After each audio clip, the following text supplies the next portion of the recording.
Hello viewers, welcome back to our channel. Please like my video, subscribe to my channel. January 6th సంకటహార Chaturthi మంగళవారం చాలా విశేషమైన రోజు అనమాట. ఈరోజు మాత్రం నిజంగా సంకటహార చతుర్థి మాత్రం చాలా అంటే ఎప్పుడు కూడా మంగళవారం కోసం ఎదురు చూస్తూ ఉంటాము. మిగతా రోజుల కంటే మంగళవారం వచ్చే సంకటహార చతుర్థి అంటే చాలా ప్రీతికరమైనది. అంటే మొదటిసారి ఎవరైనా పూజ స్టార్ట్ చేయాలంటే మంగళవారమే స్టార్ట్ చేస్తారు. నేనైతే పొద్దున్నే నేను 9 సంకటహార చతుర్థులు చేసుకుంటాను అనుకున్నాను కదా, ఇది మూడోది అన్నమాట. మూడో సంకటహార చతుర్థి మొత్తం కూడా పూజ గదంతా శుభ్రం చేసుకొని, అలాగే విఘ్నేశ్వరుని చిత్రపటం మొత్తం కూడా తడిబట్టతో క్లీన్ చేసేసుకొని,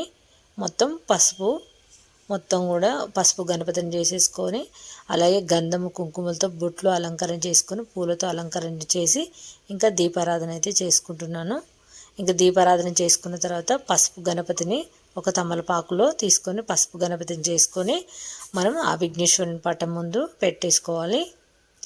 పెట్టేసుకున్న తర్వాత మనం ముడుపు ఏదైతే ఉందో అది ఒక ఎర్రని క్లాత్ తీసుకొని ఎర్రని క్లాత్లో కట్టుకోవాలి. ఇలా అయితే నేను పసుపు గణపతిని తయారు చేస్తున్నాను. పసుపు గణపతి చేసుకొని మనం విఘ్నేశ్వరుని చిత్రపటం ముందే మనం దీపారాధన చేసుకున్నాం కదా, అక్కడ పెట్టేసుకోవాలి. ఒక గుప్పెడు బియ్యం తీసుకున్నాను. గుప్పెడు బియ్యం తీసుకొని ఇందులో 2 వక్కలు, 2 ఎండు ఖర్జూరాలు, 11 రూపాయలు కాయిన్స్ వేసుకున్నాను. ఇంతకుముందు నేను నోటు వేసుకుంటే మొత్తం కూడా దాంట్లో పురుగు పట్టేసింది. అసలు ఓన్లీ 11 రూపాయలు కూడా పెట్టుకోవచ్చు. ఒక్క ఖర్జూరం కూడా అవసరం లేదు, నా దగ్గర ఉంది కాబట్టి పెట్టాను. ఎక్కువ రోజులు మన ముడుపు కోరిక తీరిన తర్వాత ఇప్పుతాం కాబట్టి తీరేలోపు పురుగు పట్టే ఛాన్స్ ఉంటుంది కాబట్టి ఏం వేయకుండా పర్వాలేదు. ఇలా అయితే ముడుపు అయితే కట్టుకున్నాను. ముడుపు కట్టేటప్పుడు మన కోరిక ఏదైతే ఉందో అది చెప్పేసుకొని ఇంకా విఘ్నేశ్వరుని దగ్గర పెట్టేసుకొని, ముందు ఈ పూజకైతే గరిక చాలా ఇంపార్టెంట్. గరిక ఎర్రని అక్షంతలు తయారు చేసుకోవాలి. నేను ఎప్పుడు కూడా ఇంట్లో గరిక అయితే పెంచుతూ ఉంటాను నా గార్డెన్లో. ఇలా ఆవు నెయ్యి కొంచెం ఒక్క చుక్క వేసేసుకొని కుంకుమతో ఎర్రని అక్షంతలు చేసేసుకొని, ఇంకా మనకు సంకటహార గణేష సూత్రం ఉంటుంది కదా, అది చదువుతూ, లేకపోతే అది రాకపోతే ఓం గంగం గణపతయ నమః అంటూ అలా కూడా చెప్పుకోవచ్చు. మనకు పూజ చేస్తూ ఫోన్లోనైనా ఈ శ్లోకాన్ని అయితే పెట్టుకోవచ్చు ఫ్రెండ్స్.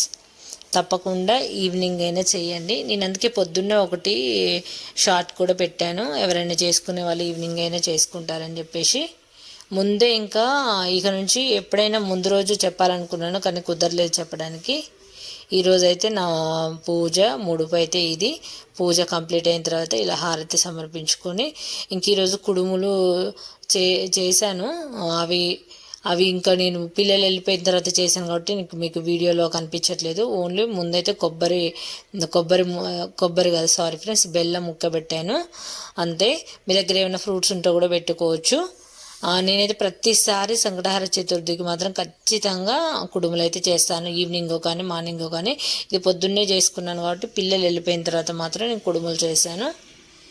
ఇలా అయితే నేను ప్రతి సంకటహార చతుర్థికి పూజ అయితే చేసుకుంటాను. ఇంకా 9 నెలలు అంటే 9 నెలలు అయితే నేను సంకటహార చతుర్థికి ఉపవాసం ఉంటున్నాను కాబట్టి ప్రతి నెల ఉంటాను. ఇంక ఈ వారం కూడా ఉన్నాను. ఇలా ఇదైతే నిజంగా పెళ్ళి కోసం కానీ, ఉద్యోగం కానీ, పిల్లల కోసం కానీ, ఇంకా ఏదైనా మనకు చూసారు కదా ఫ్రెండ్స్, సింపుల్గా ప్రతి ఒక్కరు చేసుకునే విధంగా చూపించాను.